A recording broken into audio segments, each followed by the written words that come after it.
Welcome to கதைகளின் குரலோசை. நான் உங்கள் மகிழினி. இப்போ நம்ம பார்த்துட்டு இருக்க கதை என்னன்னா, மோகன் அவர்கள் எழுதிய பாண்டி நாட்டு பைங்கிளிகள் அப்படிங்கிற ஒரு வரலாற்றை சார்ந்த கற்பனை கதையை தான் நம்ம பார்த்துட்ருக்கோம். இப்போ நம்ம அத்தியாயம் 31க்கு வந்தாச்சு. இப்போ நீங்கள் கதை கேட்டிங்கன்னா கதை உங்களுக்கு முழுதாகவும் தெளிவாகவும் புரியாது. அதனால் இதற்கு முந்தைய அத்தியாயங்களை பார்த்துட்டு வாங்க. இதற்கு முந்தைய அத்தியாயங்கள் டிஸ்கிரிப்ஷனில் கொடுத்துருக்க லிங்க்கு. ஸோ பார்த்துட்டு வாங்க. இப்போ நம்ம கதைக்குள்ளே போகலாமா? அத்தியாயம் 31. தலைவனானான் தாதுசேனன். மலைநாட்டின் மலை முகடுகளில் மலை அடிவாரங்களிலும் இருந்த வீரர்கள் அனைவரும் அன்று காலையில் சங்கா இருந்த மாளிகையின் முன்பு அணிவகுத்து நின்றார்கள்.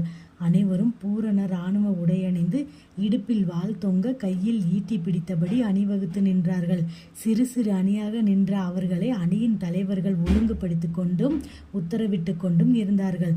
சூரியன் உதித்த ஒரு நாளிகைக்குள் வீரர்கள் அனைவரும் மாளிகையின் முன் அணிவகுக்க வேண்டும் என்று சங்கா கட்டளையிட்டு விட்டதால் அனைவரும் மாளிகை முன்பு நின்றிருந்தார்கள்.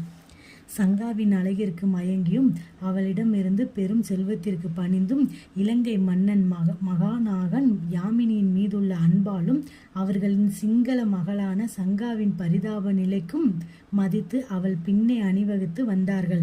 சங்காவின் கணவன் கொல்லப்பட்ட பிறகு இலங்கையில் நடந்த மாற்றங்கள் பிடிக்காமலும் இந்த வீரர்கள் சங்கா அழைத்தவுடன் அவள் பின்னே வந்து மலைநாட்டில் மாவலி கங்கை உற்பத்தியாகும் இடத்தில் தங்கி அவளை பாதுகாத்து வந்தார்கள். சற்று நேரத்தில் சங்கா அழகான உடையடிந்து தாதுசேனனும் அணிவகுப்பு நின்ற இடத்தின் எதிரில் இருந்த மேடைக்கு வந்தாள். கணவன் கொல்லப்பட்ட பிறகு அவ்வளவாக அலங்காரத்தில் நாட்டமில்லாமல் தன் தாயான யாமினியுடன் வந்த சங்கா தாதுசேனனுடன் உறவு கொண்ட பிறகு தன்னை விதவிதமாக அலங்கரித்துக் கொள்வதில் மிகுந்த நாட்டம் கொண்டாள். இந்த அலங்காரம் தாதுசேனனை தன்னுடன் இருத்தி கொள்வதற்கும் அவளுக்கு உதவியாய் இருந்தது. வெகு நாட்களுக்கு பிறகு இவ்வளவு அலங்காரத்துடன் அழகு தேவதையாகவும் வந்த சங்காவை அனைவரும் வைத்த கண் வாங்காமல் பார்த்தார்கள். அவளின் அழகு தோற்றத்தை கண்டு மகிழ்ச்சியும் ஆரவாரமும் செய்தார்கள். அவளோடு அருகில் நின்ற தாதுசேனனை ஒருவன் கண்டு கொள்ளவில்லை. ஆனால் சங்கா தாதுசேனனை தன் அருகில் நிறுத்தி கொண்டாள். தாதுசேனனும் அவள் அழகில் மயங்கி அருகில் நின்று கொண்டிருந்தான். வீரர்கள் இவளை பாதுகாப்பாக தயாராக இருப்பதை பார்த்ததும் அதிசயித்தாள். சிங்களர்களின் ஒரு படைப்பிரிவே அங்கு அணிவகுத்து நின்றது. அவனுக்குள் ஆச்சரியத்தை விளைவித்தது. இவர்களும் சிங்கள வீரர்களாக இருந்தும் இவள் பின் அணிவகுத்து வந்து விட்டார்களே, என்ன ஒரு அதிசயம்! நாடில்லாத கணவனில்லாத ஒரு பெண்ணுக்காகவா இவ்வளவு வீரர்கள் வருவார்களா என்று தனக்குள் சொல்லியும் கொண்டான். அதோடு இப்போது ஏன் இந்த அணிவகுப்பை நடத்துகிறான்?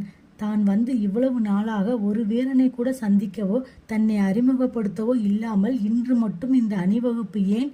தான் வந்த திட்டத்தை இன்றுதான் அறிவிக்கப் போகிறாளா? அப்படியானால் இன்னும் ஒரு சில நாட்களில் இந்த வீரர்களை அழைத்து கொண்டு தலைநகர் புறப்பட முடிவு செய்து விட்டாளா? ஜோட்டதிசனையும் சிறையில் அடைத்து விட்டால் அவன் இல்லாமல் எப்படி கோட்டையில் இருக்கும் வீரர்களை தனியாக அழைப்பது என்று எதுவும் புரியாமல் நடப்பதை வேடிக்கை பார்த்து கொண்டு நின்றான் தாதுசேனன். அணி தலைவர்கள் ஒவ்வொருவராக வந்து சங்காவை வணங்கி வாளை உருவி அவளுக்கு மரியாதை செய்துவிட்டு சென்றார்கள். வீரர்களே, உங்கள் அனைவரையும் இன்று சந்திப்பதில் மகிழ்ச்சி கொள்கிறேன். இதுவரை பல முறை சந்தித்திருக்கிறேன். இன்று சந்திப்பதற்கு முக்கியமான காரணம் உண்டு. இதுவரை எனக்காக என்னுடன் இருந்து கொண்டு என்னை காப்பாற்றி வருகிறீர்கள். நாம் எத்தனை நாளைக்கு தான் இந்த மலை நாட்டிலேயே மறைந்து வாழ்வது? நாமும் கோட்டையை பிடிக்க வேண்டாமா? இத்தனை நாட்களும் இது போன்ற எண்ணம் எனக்கு வரவில்லை. ஆனால் இப்போது காலம் கனிந்திருக்கிறது. நாம் மீண்டும் கோட்டையில் அமரும் காலம் வந்துவிட்டது என்று கூறி வீரர்களை பார்த்தால் சங்கா. வீரர்களுக்கு முழு விவரம் தெரியாவிட்டாலும் சங்கா ஏதோ ஒரு முடிவு எடுத்திருக்கிறாள்.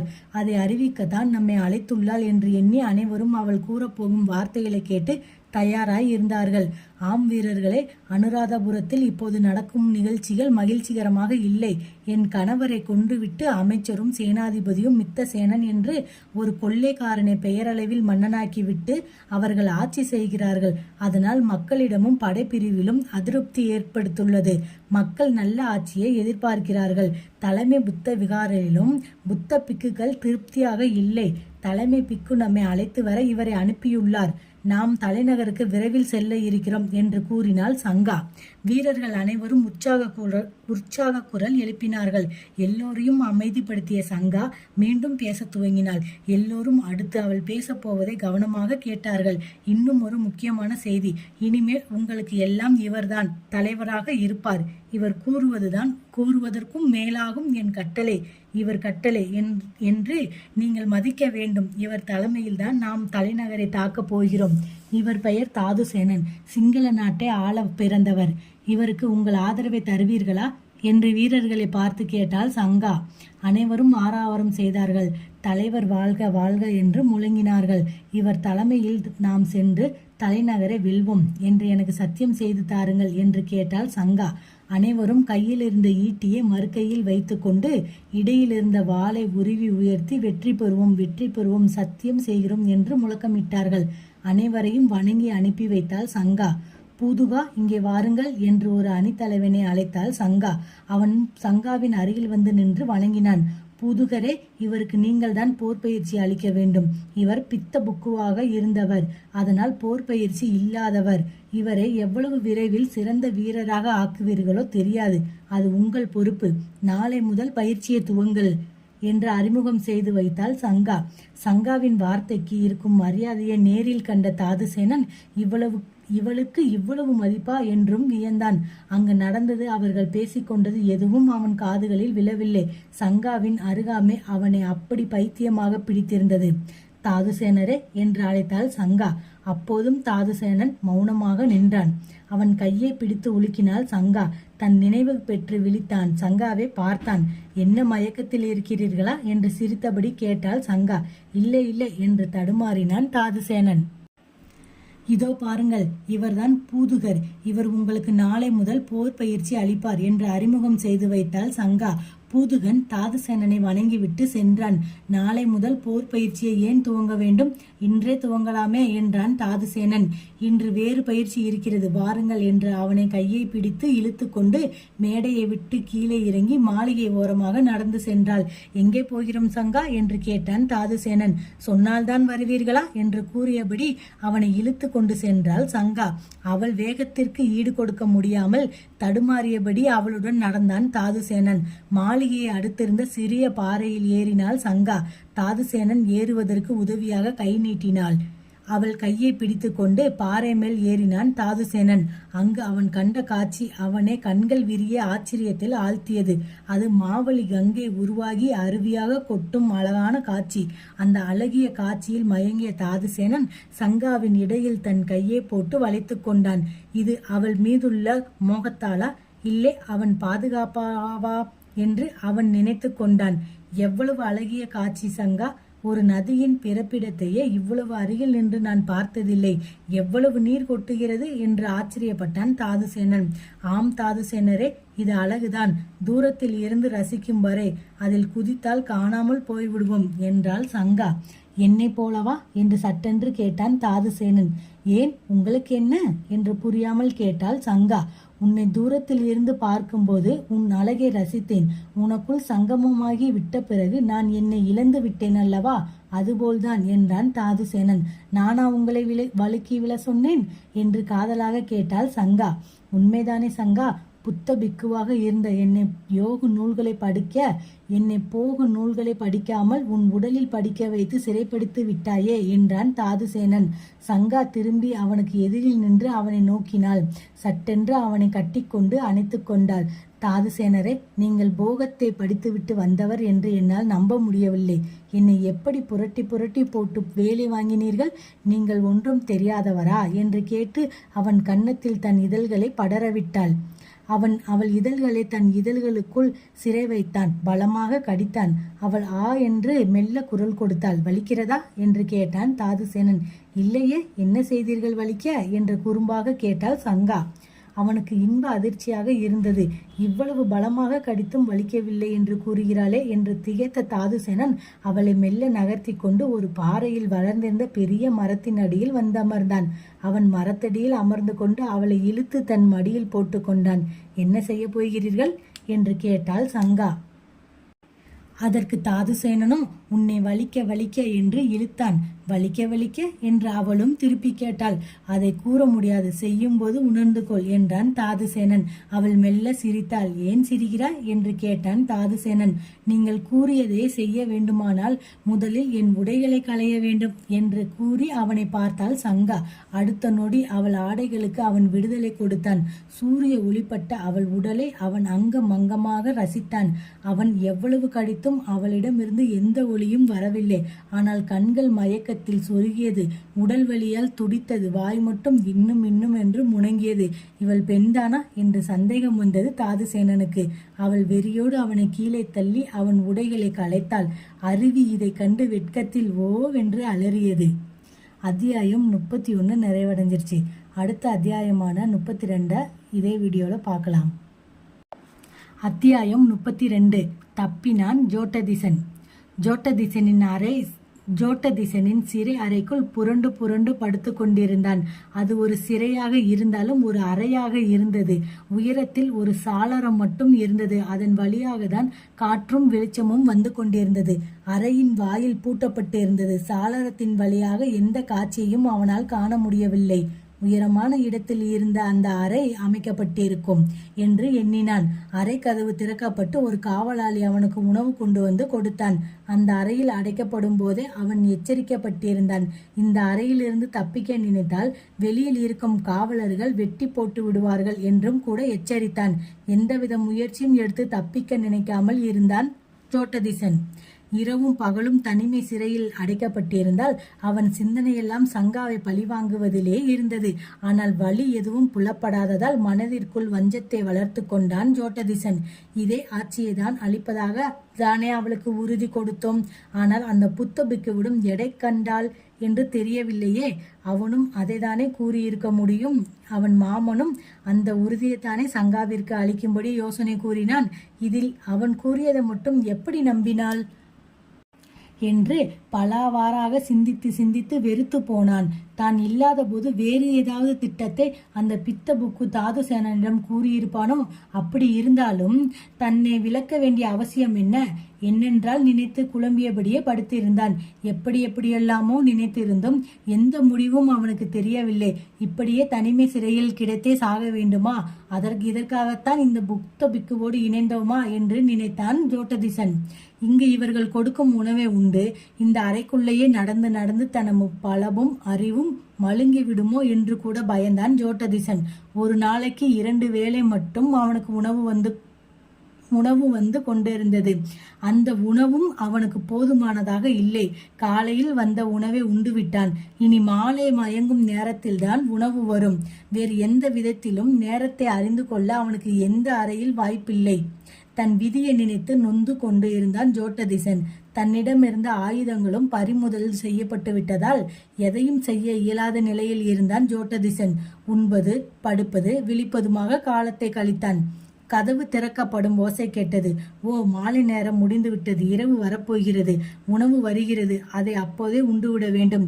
இரவில் விளக்கு கூட இருக்காது என்று நினைத்து கொண்டு படுத்திருந்தான் ஜோட்டதிசன். ஒரு வீரன் ஒரு தட்டையும் அதில் உணவையும் ஒரு செம்பில் தண்ணீரையும் கொண்டு வந்து கொடுத்தான். அடே, சீக்கிரமாக உண்டு முடி. இந்த பாத்திரங்களை நான் எடுத்து செல்ல வேண்டும் என்றான் அந்த வீரன். சட்டென்று பிரகாசமானான் ஜோட்டதிசன். இவன் யார்? இந்த குரலை நான் கேட்டிருக்கிறேனே, மிகவும் பரிச்சயப்பட்ட குரலாக இருக்கிறதே என்று நினைந்து கொண்டு அவனையே சற்று உற்று நோக்கினான் ஜோட்டதிசன். அவனுக்கு நினைவில் வந்துவிட்டது. இவன் சங்காவின் கணவன் சத்தகாகாசன் மெய்காப்பாளராக இருந்தவன், தன்னுடன் பணிபுரிந்தவன். இவன் பெயர் சிங்கமுகன். சிங்கள வீரன் என்பதை நினைவூட்ட தன் பெயரை சிங்கமுகன் என்று வைத்துக் கொண்டான். இவன் இங்கு இருக்கிறான். இவனை இதுவரை காணவில்லையே என்று கூட வியந்தான் ஜோட்டதிசன். சிங்கமுகா என்று அவனை அழைத்தான். ஏய், என் பெயர் உனக்கு எப்படி தெரியும்? நீ யார் என்று அதிகாரமாக கேட்டான் சிங்கமுகன். ஜோட்டதிசன் தனிமை சிறையில் அடைப்பட்டு விட்டதால் அவன் முகத்தில் வளர்ந்திருந்த தாடியும் மீசையும் அவன் அடையாளத்தை கொஞ்சம் மாற்றி இருந்தது. சிங்கமுகா, என்னை தெரியவில்லையா? நான் தான் ஜோட்டதிசன் என்றான். ஜோட்டதிசனா, இது என்ன கோலம்? இங்கெப்படி வந்தாய்? எப்படி சிறைப்பட்டாய் என ஆச்சரியத்துடன் கேட்டான். அவன் குரலை கேட்ட அவனும் அடையாளம் கண்டு கொண்டான். அது ஒரு பெரிய கதை சிங்கமுகா. வா, இப்படி உட்கார். பேச கூட எனக்கு துணை இல்லை என்றான் வருத்தத்துடன். சிங்கமுகனும் பழைய நட்பின் பெயரில் அவன் அருகில் வந்தமர்ந்தான். முதலில் உணவை உண்டு முடி ஜோட்டதிசா, பிறகு பேசலாம் என்றான் சிங்கமுகன். சிங்கமுகா, நான் மனிதர்களிடம் பேசியே பல நாள் ஆகிவிட்டது. எனக்கு பேச்சே மறந்துவிடும் போல் இருக்கிறது. எல்லாம் என் தலைவிதி என்று சோகமாக புலம்பினான் ஜோட்டதிசன். சரி, உன் கதையை கூறு என்று கேட்டான் சிங்கமுகன். சிங்கமுகா, சங்காவின் கணவன் கொல்லப்பட்டவுடன் நீங்களெல்லாம் சங்காவுடன் புறப்பட்டு விட்டீர்கள். நான் கோட்டையிலேயே இருந்து விட்டேன். நீங்களெல்லாம் எங்கு சென்றீர்கள் என்ற விவரம் எனக்கு தெரியாமல் இருந்துவிட்டது. மித்தசேனன் எனும் ஒரு கொள்ளைக்காரனை மன்னனாக்கிவிட்டு அமைச்சனும் சேனாதிபதியும் ஆட்சி நடத்துகிறார்கள். என்னை போன்றவர்கள் வேதனைப்பட்டு கொண்டிருக்கிறோம். அந்த நேரத்தில்தான் புத்த பிக்கு நாகநந்தி எங்களை எல்லாம் ஒன்று திரட்டி போராட முடிவு செய்தார். அப்போதுதான் சங்கா இங்கிருப்பது தெரிய வந்தது.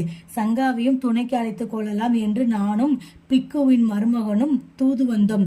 அவன் தனியாக சங்காவிடம் என்ன பேசினான் என்று தெரியவில்லை. என்னை சங்கா சிறையில் அடித்து விட்டால் தப்பிக்க வழியில்லை. உன்னை பார்த்தவுடன் நம்பிக்கை அரும்புகிறது சிங்கமுகா என்றான் மகிழ்ச்சியுடன். ஜோட்டதிசா, சங்கா இங்கு எங்களை எல்லாம் நன்றாக வைத்துக் கொண்டிருக்கிறார். நாங்களும் அவளுக்கு பக்க பலமாக இருக்கிறோம். உன்னை எந்த காரணத்தினால் சங்கா சிறை வைத்திருக்கிறார் என்று தெரியாது. ஆனால் இங்கிருந்து தப்பிக்க முயற்சிக்காதே. அது உன் உயிருக்கே ஆபத்தாக முடியும் என்று எச்சரித்தான் சிங்கமுகன். சிங்கமுகா, நீயே இப்படி கூறிவிட்டால் எப்படி? என்னை உனக்கு நன்றாக தெரியும். எனக்கு உதவக்கூடாதா நண்பா என்று கெஞ்சினான் ஜோட்டதிசன். அது மட்டும் என்னால் முடியாது ஜோட்டதிசா என்று மறுத்தான் சிங்கமுகன். அப்படியானால் இங்கு வேறு யாரும் சிறைப்பட்டிருக்கிறார்களா? இல்லை, உன்னை தவிர யாரும் இல்லை. இங்கு சிறை வைக்கும் பழக்கமும் இல்லை. பிறகு என்ன செய்வார்கள்? முதலில் மலைநாட்டு முகப்பிலேயே வெட்டி போட்டு விடுவார்கள். யாரும் அவ்வளவு எளிதில் இங்கு வந்துவிட முடியாது. நீங்கள் இருவரும் இந்த மாளிகை வரை வந்து சங்காவையும் சந்தித்தது ஆச்சரியமான விஷயம். மீறி உள்ளே வருபவர்களே ஒன்றும் செய்ய மாட்டார்கள். கையையும் காலையும் கட்டி மாவழி கங்கை உற்பத்தியாகும் இடத்திலிருந்து பெருகும் அருவியில் தூக்கி போட்டு விடுவார்கள். அருவி நீரை மிகவும் ஆவேசத்துடன் தரையை நோக்கி வருகிறது. அதோடு அடிக்கடி பெய்யும் மழையும் துணை அருவிகளாக கட்டுக்கடங்காத வெள்ளமாக பொங்கி வரும். ஆவேசமாக அருவி தரையில் விழுந்தாலும் கீழே உள்ள பாறைகளில்தான் அது மோதும். அதனால் தூக்கி போடப்படும் மனிதன் ஏதோ ஒரு பாறையின் இடுக்கில் சிக்கிக் கொள்வான். அதன் பிறகு அவனை தேடினாலும் கிடைக்க மாட்டான். உன்னையும் கூட ஒரு நாள் அப்படித்தான் செய்து விடுவார்கள் ஜோட்டதிசா. நீண்ட நாள் காவலில் வைத்திருக்க மாட்டார்கள் என்றான் சிங்கமுகன். அவன் கூறியதை கேட்டு முகத்தில் பயம் பொங்க குருதி கொப்பளித்து முகம் வெடித்துவிடும் நிலையில் நரம்புகள் புடைத்து கண்கள் சிவந்து உதடுகள் துடிக்க பயத்தில் வெளிரினான் ஜோட்டதிசன். சிங்கமுகா, இதிலிருந்து நான் தப்பிக்க வழியே இல்லையா எனும் அழும் குரலில் கேட்டான் ஜோட்டதிசன். நிச்சயமாக இல்லை ஜோட்டதிசா. சங்காவை பார்த்து உன்னை மன்னித்து விடுங்கள். இதுதான் சரியான வழி என்று சீக்கிரம் சாப்பிடு, என்னை தேடுவார்கள் என்று அவசரப்படுத்தினான் சிங்கமுகன். ஜோட்டதிசனுக்கோ அவன் கூறியதை கேட்டதிலிருந்து பயத்திலிருந்து விடுபடவே முடியவில்லை. உணவும் பிடிக்கவில்லை. என்ன செய்வது என்று சிந்தித்துக் கொண்டே அமர்ந்திருந்தான். ஜோட்டதிசா, யோசித்துக் கொண்டிருக்காதே, விரைவில் சாப்பிடு, இருள் பரவுகிறது என்று அவனும் அவசரப்படுத்தினான். இதற்குள் ஜோட்டதிசன் ஒரு முடிவுக்கு வந்துவிட்டான். உணவை எடுத்து மெதுவாக உண்டான்.